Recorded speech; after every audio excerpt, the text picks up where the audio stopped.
Let us start our discussion on the fixed diffusion equation. Fixed diffusion equation, that means when the concentration of dopant atom is low, D can be considered to be independent of doping concentration. What is D? D is the diffusion coefficient or diffusivity. Okay? D is known as the diffusion coefficient or diffusivity, and when D is independent of doping concentration, not always, remember, I shall show you some cases where D is not independent of doping concentration. It is very much depends on the doping concentration. Okay, and if this is the case, then we can express the concentration with the diffusion coefficient by this relation. So, this relation will give you the concentration, time, distance and diffusivity. This is very good relation which can give you the profile of the diffusion. I shall show you. And then the D or the diffusivity can be expressed as D0, which is known as the diffusion coefficient extrapolated to infinite temperature. Diffusion coefficient extrapolated to infinite temperature, and this expression will give you the activation energy. Okay, D equals to D0 exponential minus EA by KT.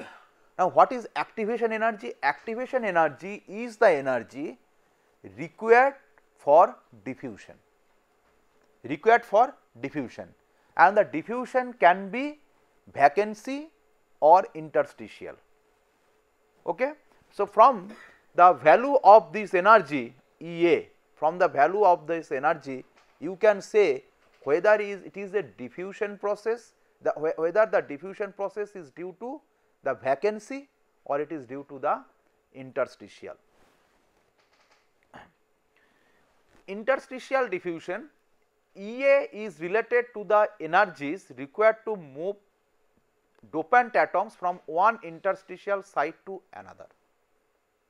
Okay, one interstitial site to another. That means, if this is your interstitial site, this is one site, then it will move to here or it will move to there, then from here to there and so on and so forth. So, the energy required for its movement from one interstitial site to another, it is the activation energy for interstitial diffusion. For vacancy diffusion, it is related to both the energies of motion and the energies of formation of vacancies. Okay. First, we have to create the vacancy and then there will be the movement of the impurity or the dopant atoms. You see that the activation energy for vacancy diffusion is 0.5 to 2 electron volt and is larger than EA for interstitial diffusion. The value interchanges. This value will be 3 to 5 electron volt for vacancy diffusion, and interstitial diffusion it will be 0.5 to 2 electron volt. Okay. So, the vacancy diffusion, the activation energy for vacancy diffusion, which is 3 to 5 electron volt, it is larger than the interstitial diffusion, which is 0.5 to 2 electron volt. So, that means, if you plot the activation energy that you can calculate, the activation energy, then from the value of the activation energy you can infer whether it is an interstitial or it is a vacancy diffusion, right, where the impurity is residing, where which is the position the impurity atom is occupying. Okay.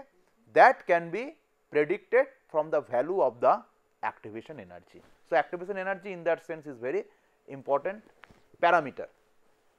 Then you see that we have plotted the diffusion coefficient, which is also known as diffusivity, as a function of the reciprocal of temperature for silicon and gallium arsenide. It is silicon and it is gallium arsenide. On the y axis you have diffusion coefficient in centimeter square per second, and on the x axis it is reciprocal of temperature. Usually it is denoted by 1000 by T, 10 to the power 3 by T. And from the slope you see that what you find that for silicon you see it is copper. So, what is the slope of copper? It is less than arsenic or phosphorus. The slope here is less, and you see that the slope will give you the activation energy, because if you take this equation d equals to d0 exponential minus E A by k T. So, if you plot 1 by T, then what will happen? D equals to d0 e to the power minus E A by k T,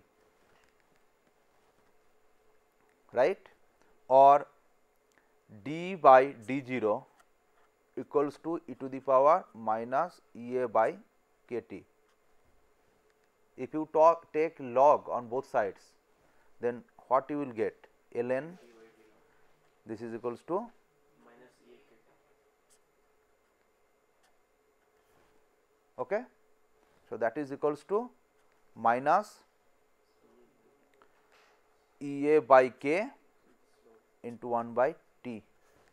So, if you plot this with 1 by T, then the slope will give you the minus E by k, but that means from the slope you can calculate the activation energy. What is k? K is nothing but Boltzmann constant, that you know, it is very standard. Okay. It has a value, you know, 1.3 10 to the minus 23. So, from the curve, from this slope you can calculate the activation energy. So, if you know the activation energy, then you can say whether it is a fast diffusion, it is a slow diffusion, right. Those things you can predict. Then if I come to the point of diffusion profile, the diffusion profile will be different for different cases, and we shall discuss two important things. One is the constant surface concentration diffusion. Please write down constant surface concentration diffusion. In this case, that is case 1, just you write down that title, constant surface concentration diffusion. In this case, impurity atoms are transported from a vapor source onto the semiconductor surface and diffused into the semiconductor wafers, right. The vapor source maintains a constant level of surface concentration during the entire diffusion process. That means, if you diffuse for 1 hour, through 1 hour the concentration at the surface will be same. The concentration at the surface will be same for the whole 1 hour. Another case is this one, please write down constant total dopant diffusion. Constant total dopant diffusion. Here you see that a fixed amount of dopant is deposited onto the semiconductor surface and is then diffused into the material from the surface. So, what is the difference between these two cases? One is the constant total dopant diffusion and another is constant surface concentration diffusion. For constant surface concentration, as the name implies, the surface concentration is same, and for constant total dopant diffusion, the surface concentration is not same. With time, the surface concentration varies, basically decreases, reduces, because a fixed amount of dopant is deposited onto the semiconductor surface and is then diffused into the material from the surface. So, you are not supplying continuously, you are not supplying continuously. Okay. So, there are two cases and the expression of the diffusion for the two cases are different. You see that for constant surface concentration, the concentration at any instant of time C x t is equals to C suffix x S is the surface concentration at x equals to 0, then error function, complementary error function x by 2 root over of dt. This root dt is the diffusion length, root dt is the diffusion length, because what is the unit of diffusivity or diffusion coefficient? Centimeter square per second, then you multiply by second, then centimeter square by second into second, second goes away, it is centimeter square root over of, so it is centimeter. So, basically root dt is the diffusion length, root dt it is equals to root over of centimeter square by second multiplied by second, second goes out, so it is centimeter. Okay. So, this is basically the diffusion length, root dt is the diffusion length, and this is error function, and I will show you how the error function looks like if you plot it along x y. It is like say the exponential function, you know the exponential. Okay. And if you talk about the constant total dopant diffusion, then the diffusion profile is given by S by root over of pi dt. What is S? S is the total amount of dopant per unit area. That means S is put initially, S is not changing, then from S as the time passes the diffusion is taking place. So, that is the constant total dopant diffusion. And see what is the difference between these two? In the next case, in the second case, that means when the constant total dopant diffusion is concerned, that means you are not supplying the concentration of dopant continuously, then it is given by the exponential function, and if you supply continuously, then it is an error function. So, these are two difference. And if I plot it, you see that in the first case, that means the complementary error function, when it is plotted, it looks like this type of a figure, that it is C by Cs versus the diffusion depth x, that means root dt. On the x axis it is root dt, and here it is Gaussian, that means exponential something, it is Gaussian, it is also plotted in the x axis. You see that there is a diffusion depth. So, you find from this curve that root dt, that means what is root dt? It is the diffusion length. So, diffusion length you see that it is 1 micron, then it is 0.5 micron, it is 0.1 micron. Okay? It depends on the time t, it depends on the time. Why? Because we have considered here the d is independent of the concentration. In this case we have considered that d is independent of the concentration. You see what we have written here, you see d is independent of doping concentration. Okay? D is independent of doping concentration. So, this is basically with time, and at the onset of our discussion we have mentioned that temperature and time are the main thing which controls, those two parameters control the diffusion inside the material, and the depth is controlled by the temperature and the time. So, here you see that the time is different, and for different value of t you will get different doping depth. That means for T1 it is say 0.1 micron, from 0.1 micron from what? From the surface, 0.1 micron from the surface. So, if you have started with a 300 micron thickness wafer, so that means at the top 0.1 micron it is P, then the rest is N. p-n junction. Okay.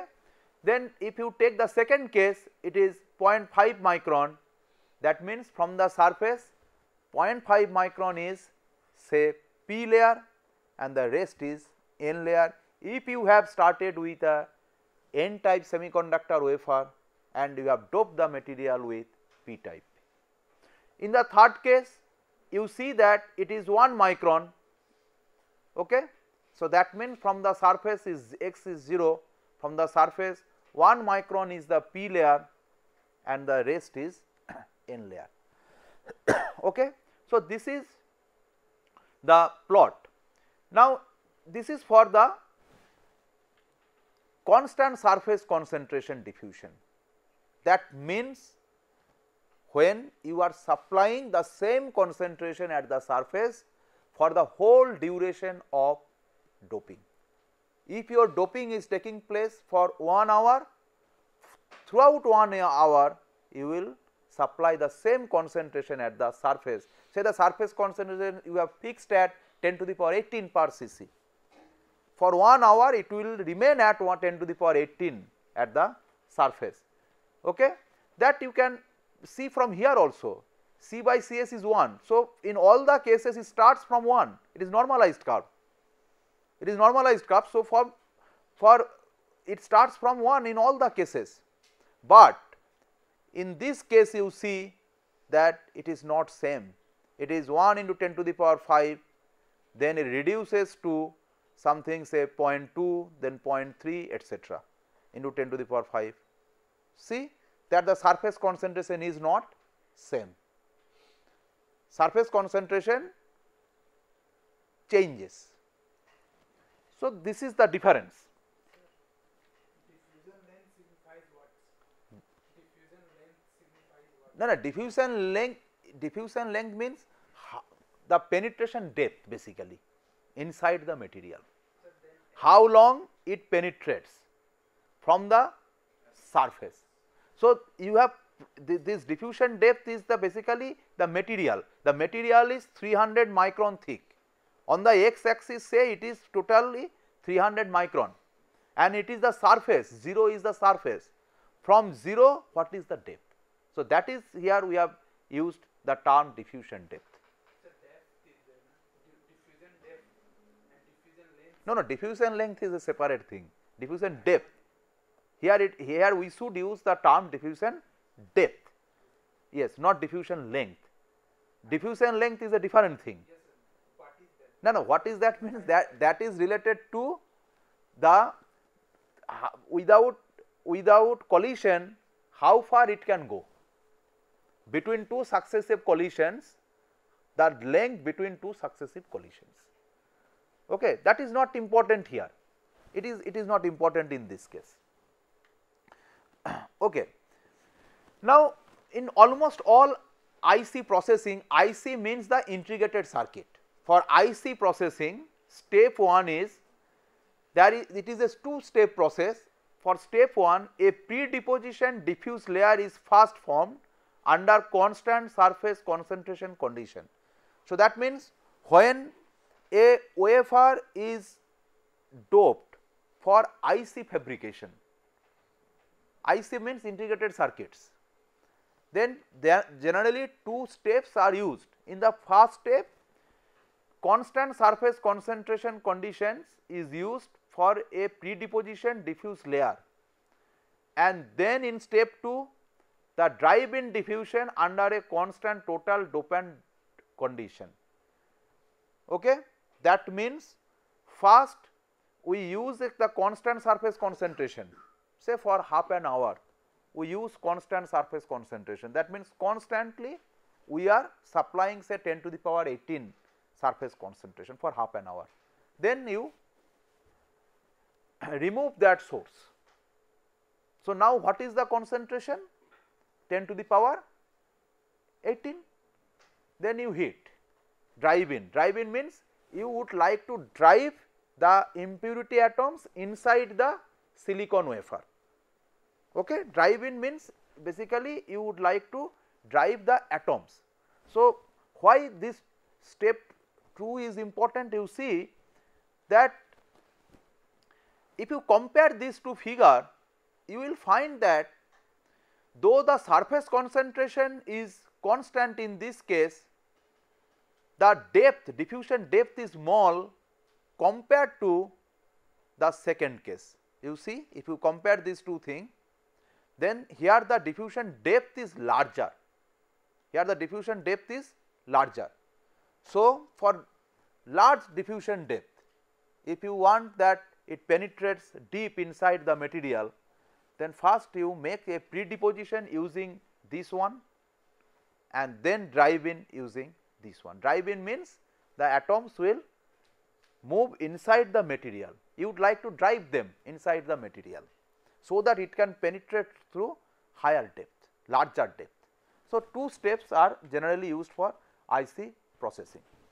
Now, after the diffusion is made, suppose this is your wafer and you have made some diffusion, say 1 micron or 0.5 micron, whatever be the depth. Then how you evaluate the thickness or the material, how far it has penetrated, what is the depth, what is the carrier concentration, what is the resistivity of the doped layer. So, evaluation is required, because without evaluation you cannot say very confidently that your doping is a valuable one, or your doping can be used for some device processing. How you will know?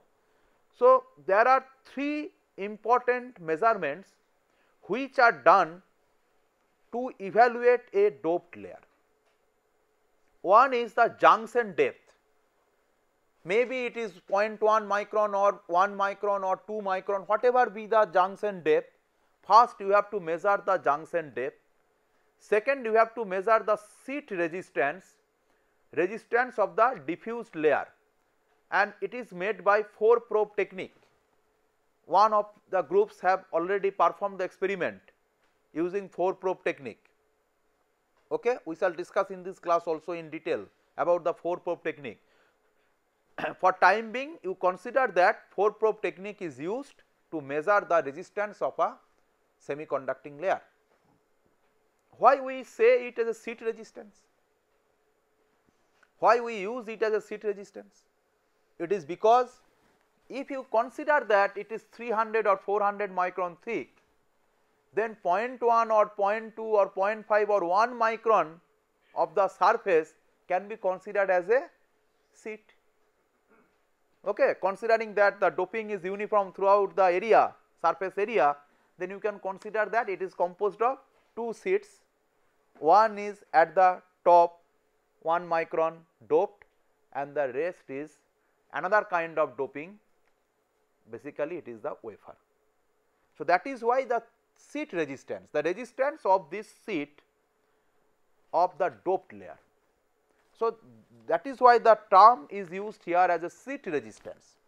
That sheet resistance is calculated, that means the resistance of the diffused layer, and the diffusion profile, that means the trajectory, whether it is uniform or not. So, that is the diffusion profile, and that profile can be done by 2 methods. One is known as the CV technique or capacitance voltage measurement, CV, capacitance voltage. That means you form a PN junction or a Schottky diode, then you measure the capacitance of the diode as a function of the reverse bias, as a function of applied voltage in the reverse bias. Okay. Then you can plot C versus V. That means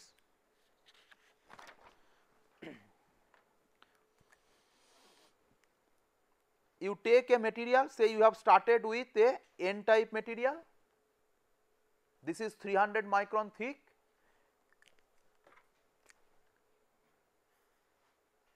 then a P type material of 1 micron thick you have doped using diffusion technique.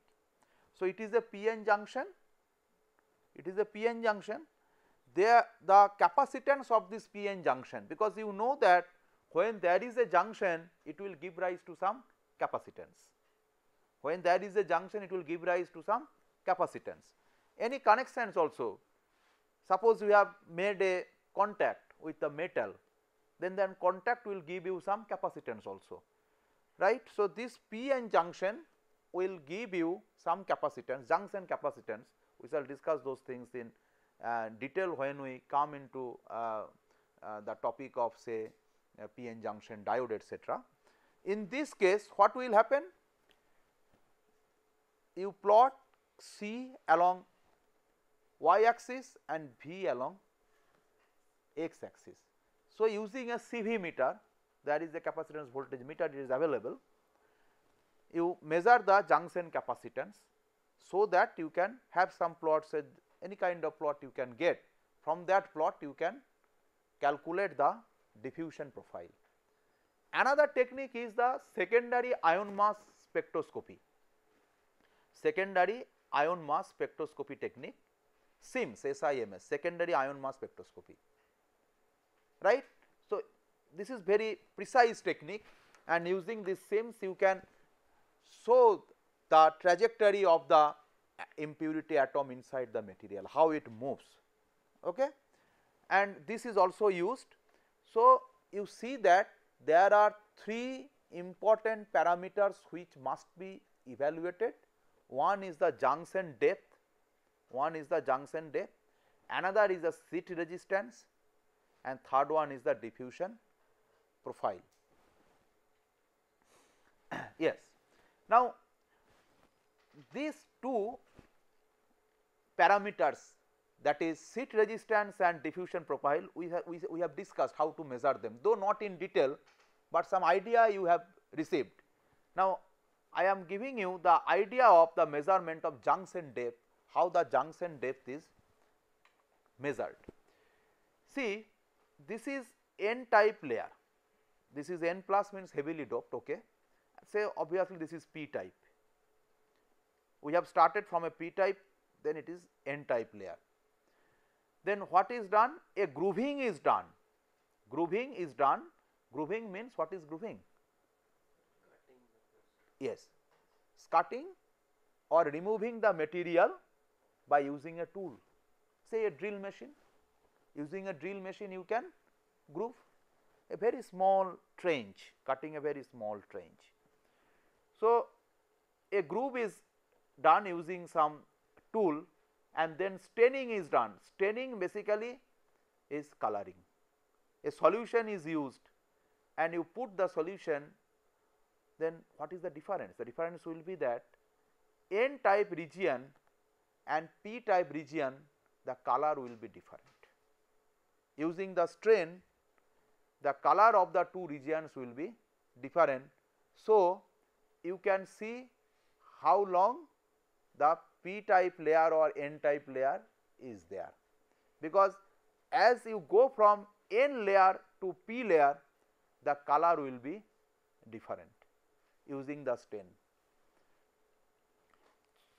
Now, if this is A, that means from the center of this material to the edge, the groove, it is A, and if the coloration is at up to B, then using this formula you can calculate the junction depth. Now, what is R0? R0 is the dimension of the tool. So, if it is a drill bit, then it is the dimension of the drill bit, that is equals to your R0. So, putting this value you can calculate the junction depth, and you see that if you plot log C versus x, what you will find that up to the junction the carrier concentration is decreasing from say this point to that point. And what is CB? CB is the carrier concentration of the wafer you have started with. In a wafer the carrier concentration is constant. Okay. So, if we have started with a wafer of say 10 to the power 17 cc, then up to 3000 micron it was 10 to the power 17 cc. Okay. Then you have made some diffusion, say 1 micron. So, the carrier concentration of that 1 micron and below 1 micron will be different, because just at the junction below 1 micron, what should be the carrier concentration? The carrier concentration of the virgin wafer. It will be the carrier concentration of the virgin wafer we have started with. Okay, the carrier concentration of the surface till 1 micron depth you have changed using diffusion, but below 1 micron it is the normal wafer of 300 micron. So, this Cb is nothing but the carrier concentration of the substrate. So, that means if this is the substrate, so this dotted line is the junction, that means from 0 to xj it is the junction. If you consider from the top, it is the junction. So, this junction can be measured using grooving and staining, right. So, these are the processes I have enumerated. Cut a group into the semiconductor, etch the surface with a solution. The solution is 100 cc HF and a few drops HNO3 for silicon. For germanium it will be different, for gallium arsenide it will be different. That means the staining solution. The staining solution is different for different semiconductor. For silicon it is 100 cc and a few drops HNO3 100 cc HF. So, you mix that will put the in the surface. The solution tends the p type region darker than the n type region.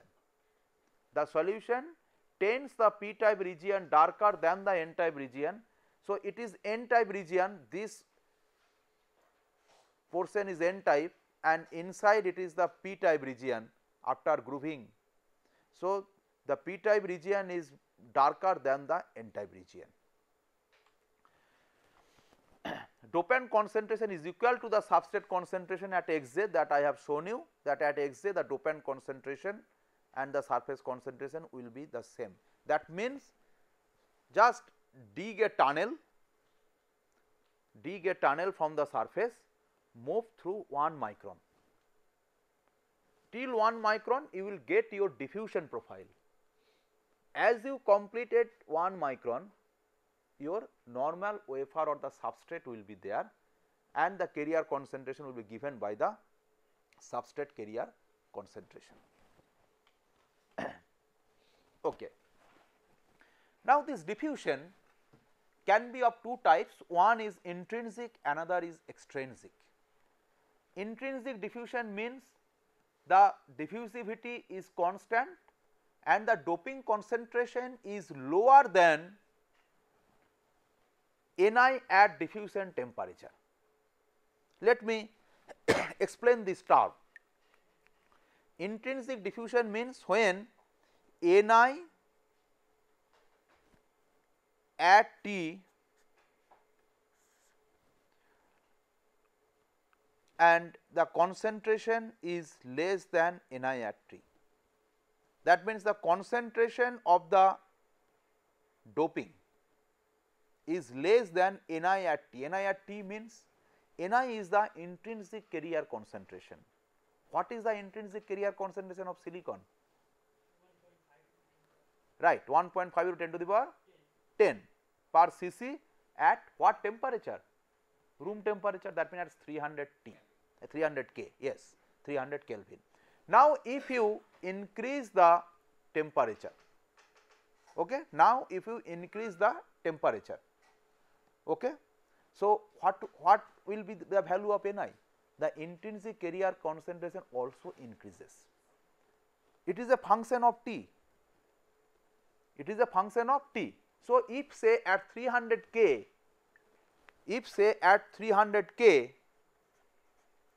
it is 1.5 into 10 to the power 10.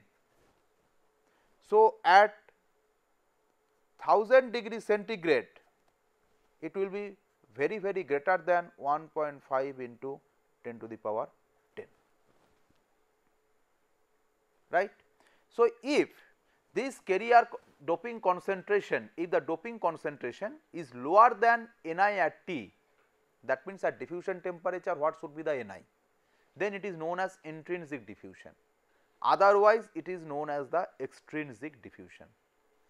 For extrinsic diffusion, remember the diffusivity is concentration dependent, okay.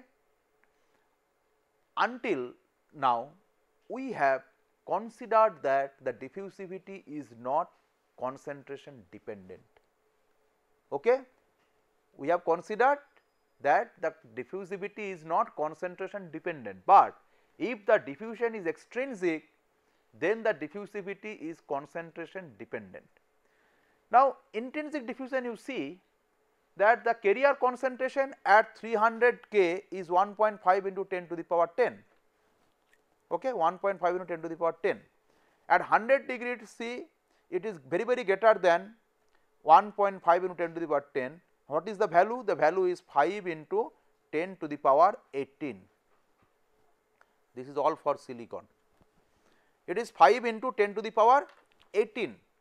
So, that means if you want to dope silicon at 1000 degree centigrade, remember the processing temperature is 1000 degree centigrade, then up to 5 into 10 to the power 18 carrier concentration, it is intrinsic.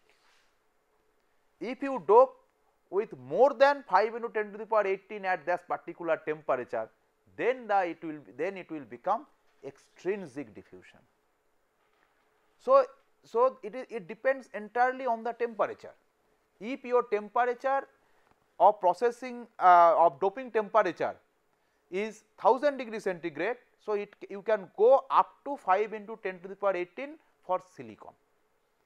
If it exceeds, then it is known as the extrinsic diffusion, and in that case diffusivity is concentration dependent. That means as the concentration changes, diffusivity also changes, okay? But we have not considered that thing earlier. Yes, this is the donor impurity diffusivity versus electron concentration showing regions of intrinsic and extrinsic diffusion. You see that up to 1, that means D and DIT. DIT is the temperature, T is the temperature, DIT is the intrinsic diffusivity at that temperature. Till 1 it is intrinsic, as soon as it exceeds 1 it is extrinsic diffusion. That means till 5 into 10 to the power 18 it is intrinsic, as it exceeds 5 into 10 to the power 18 it becomes extrinsic.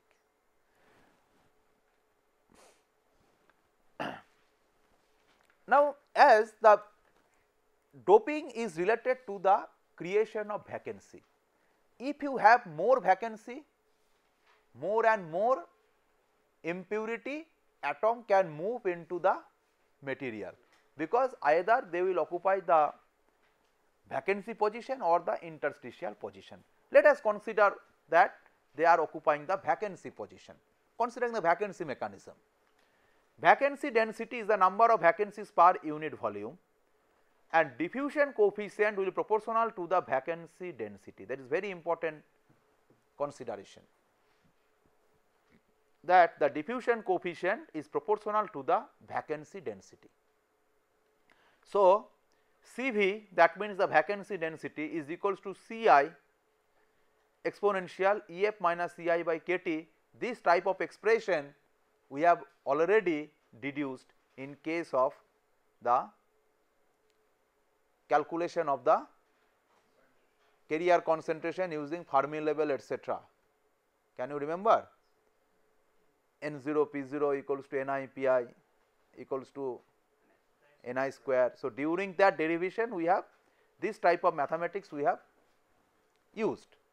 So, the vacancy density, which is the number of vacancies per unit volume, it is related to the carrier concentration by this expression.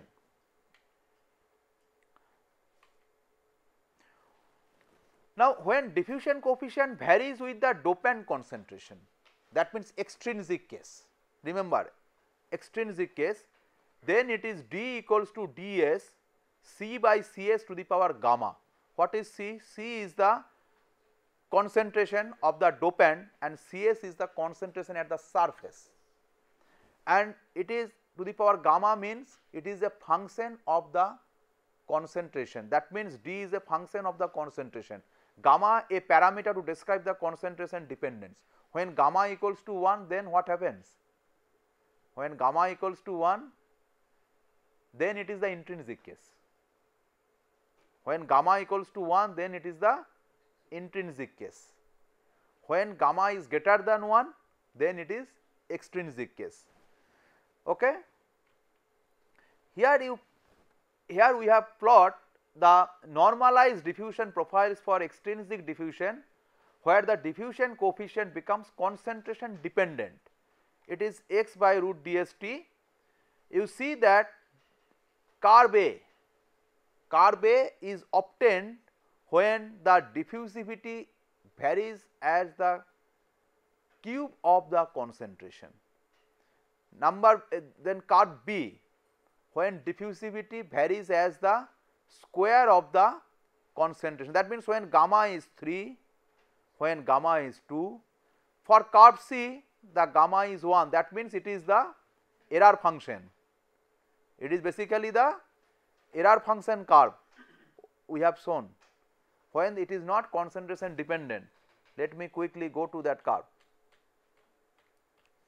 Yes, this curve you see, this is the error function curve.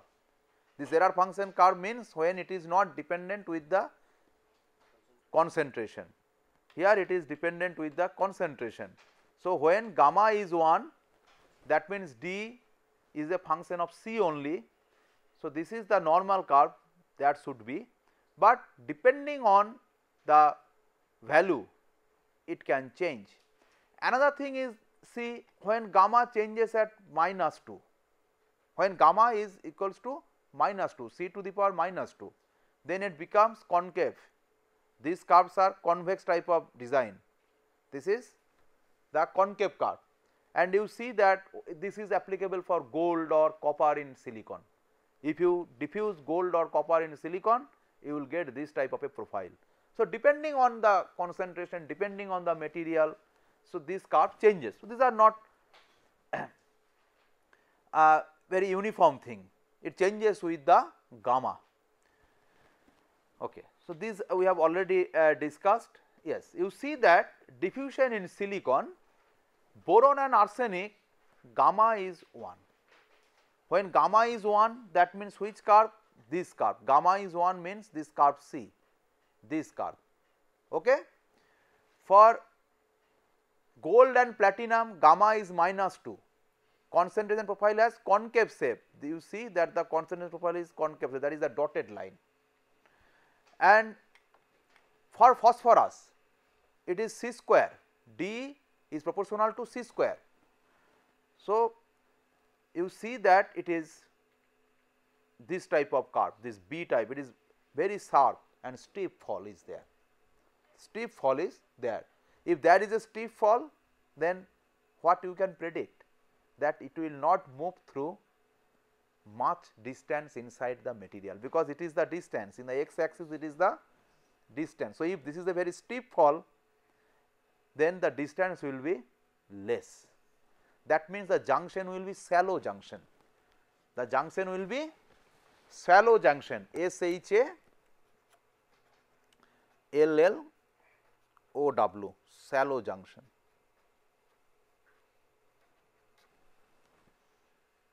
Okay, the junction will not be very deep, very deep. Okay. Now, another thing is that for phosphorus, it becomes the diffusivity becomes a function of C square, that means the square of the concentration. And one line I have written, you see that associated with doubly charged acceptor vacancy, doubly charged acceptor vacancy. Now, what is the meaning of this term, doubly charged acceptor vacancy? You see that when there is a vacancy,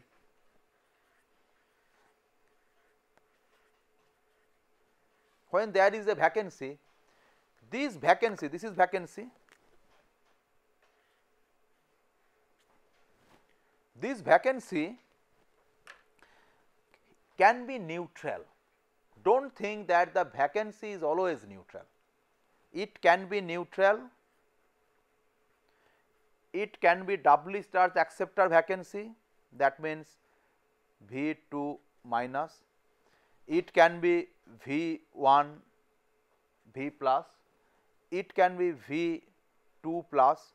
So, different types of charge can be associated with the material, okay, associated with the vacancy. Vacancy can be neutral, it can be acceptor vacancy, this is an acceptor vacancy, this is a donor vacancy, it is donor vacancy, it is acceptor vacancy. Here 2 minus, that means doubly charged, it is singly charged donor vacancy. So, different kinds of charge state can have a vacancy. So, depending on the charge state, the association of the impurity atom will be different. You see that in this curve I have shown you the phosphorus diffusion profile for various surface concentration. The surface concentration is different, 10 to the power 19, then 10 to the power 20, 10 to the power 21, it is say 1 into 10 to the power 20 and it is 10 to the power 19 and say it is how much? It is 1 into 10 to the power 19 etc. Right. Now, you see that with different surface concentration the diffusion depth is different. This A curve, curve A, that means the curve which is the lowest one in this present figure, it is the error function curve. Then as you go on increasing the surface concentration it deviates, that means from intrinsic it is becoming extrinsic, from intrinsic it is becoming extrinsic, and if you go further away from 10 to the power 19 in this particular case of silicon for 1 hour at 1000 degree centigrade, what is the meaning of this term? That means you are doping silicon with phosphorus by diffusion at 1000 degree centigrade for 1 hour, okay. And you see that there is a kink at Ne, Ne is the carrier concentration and at Ne you will find that there is a kink. So, there is deviation from the original curve which is the error function. And why there is a kink in this case? Kink is because at concentration Ne a kink occurs and is followed by rapid diffusion, that is deep junction in the tail region. You see rapid diffusion, that means rapid diffusion means this is the tail region, it is the rapid diffusion, and this deep junction means if you can calculate this portion you will see it is more than 1 micron, it is 1 micron, it is 1 micron and this tail is more than 1 micron, it is 1.5 micron. So, if you compare with this figure it is less than 0.5 micron and it is greater than 1.5 micron, that means it has penetrated deep inside the material. So, as the surface concentration increases there is a kink, and after kink there is a rapid diffusion in the tail region which gives you the deep junction, okay, deep impurity level, that means it is well below the surface layer. And when low surface concentration is there, it is the error function. As concentration increases diffusion profile begins to deviate, we have seen. And this Ne, that means where the kink occurs, you see that it corresponds to Fermi level 0.11 electron volt below the conduction band. What is the implication of this term? 0.11 electron volt below the conduction band. You see that we have already discussed that the situation, say it is your conduction bandage, it is your valence bandage, and the position of the Fermi level will give you the concept of the doping concentration. If it is in the middle, then what is the doping concentration? It is intrinsic. Then as it go towards the bottom of the conduction band, that means that means it is increases, the electron concentration increases, the electron concentration increases. Okay. Now, suppose it is the electron concentration Ne per cc, that means there is a Fermi level, this Fermi level will give you the value of Ne and it is 0.11 electron volt below the conduction band. It is 0.11 electron volt below the conduction band. Okay. At this conduction band energy at this Fermi level, what happens actually? It dissociates. The vacancy along with the phosphorus atom, they form a couple, then at this energy they dissociates. They dissociates into what? Impurity vacancy pair dissociates to phosphorus ion, then this is singly charged vacancy acceptor and an electron. That means this is this P plus V2 minus. How we get it? We get it from the occupation of the phosphorus in the vacancy, okay, P plus V2 minus. That means the phosphorus atom was in the vacancy having doubly charged acceptor. Okay. This dissociates into this species. So, what you see that this is, what is this? This is singly charged acceptor, singly charged acceptor. So, as it dissociates, because of the effect of dissociation, you will get many singly charged acceptor. So, if there is singly charged acceptor, what it implies? That diffusion will be more. Diffusion will be more. There is a vacancy basically. This is singly charged acceptor. What is singly charged acceptor? This is the charge state of the vacancy. So, that means first the phosphorus occupies a doubly charged site and at energy 0.11 electron volt it dissociates into electrons and V minus, that V minus is a singly charged acceptor. So, now for each of these case you will get V minus sites. So, if there are many V minus sites, so that means the diffusion will be very rapid, it will attract more and more phosphorus. Okay. So, under such a circumstance what will happen? The diffusion will be very fast, there will be rapid diffusion and it will go deep inside the material. Okay. And there will be no kink, the kink comes for this reason only, then the kink breaks away because kink is due to this P plus V2 minus, kink is due to this thing at this concentration Ne, which is due to 0.11 electron volt below the bottom of the conduction band, and as it gets the energy, at that energy what happens? It dissociates into electron, singly charged acceptor and phosphorus ion. This will enhance the diffusion. So, that means I can tell you that singly charged V minus, that means the acceptor, enhances diffusion in the tail region and phosphorus is used to form deep junctions. That means there must be taker. Phosphorus is there, but who will take phosphorus inside the crystal lattice? Inside the crystal matrix there must be some host.